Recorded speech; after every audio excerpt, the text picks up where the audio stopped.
বাঁশিটা immediate. আমি যখন বাঁশিওয়ালা, বাঁশি নির্মাতা, বাঁশি বিক্রি করি, আমি জগতে চলছি। ইমিডিয়েটের একটা বাঁশি আমি আপনাদেরকে দুন শোনাচ্ছি।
নমস্কার।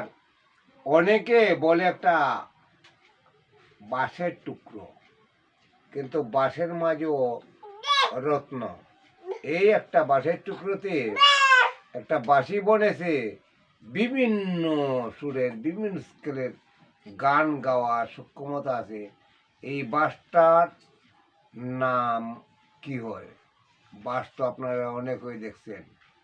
এই বাঁশ দিয়ে একটা বাঁশিতে রয়েছে। আর এই বাঁশটা কোথা থেকে সৃষ্টি হয়েছিল এটাও আপনারা কয়জনে জানেন, কয়জনে জানেন না, আমিও সঠিক জানি না। এই বাঁশটা উৎপত্তি হয়েছিল, এই বাঁশটা উৎপত্তি হয়েছিল যেই সমুদ্র মন্থন থেকে।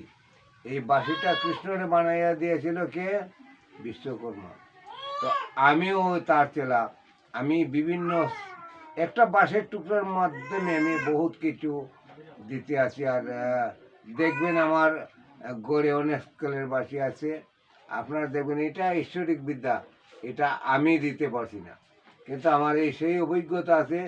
একটা একটা বাঁশের টুকরাতে কতটুক তার সম্মান, একটা বাঁশের টুকরা বা একটা বাঁশের টুকরা কি বলতে পারে।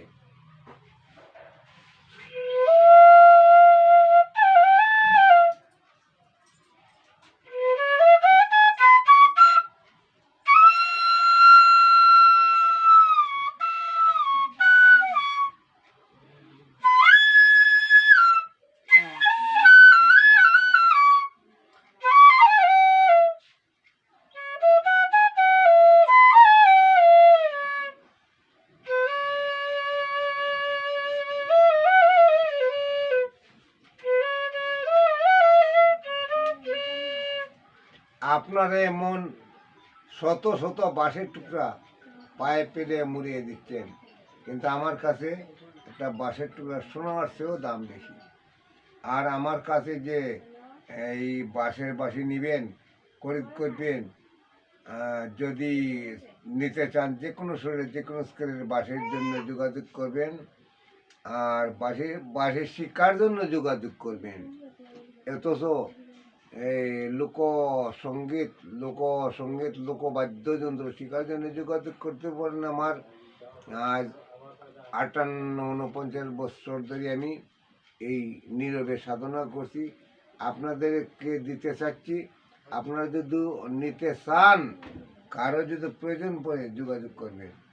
আমার সামর্থ্য যেটুকু আছে, আমার 58-59 বছরের এই নীরবে সাধনা লোকসঙ্গীত যদি আপনাদেরকে দিতে পারি, আমি খুশি হব।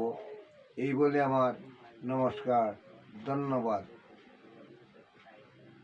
অভিনন্দন।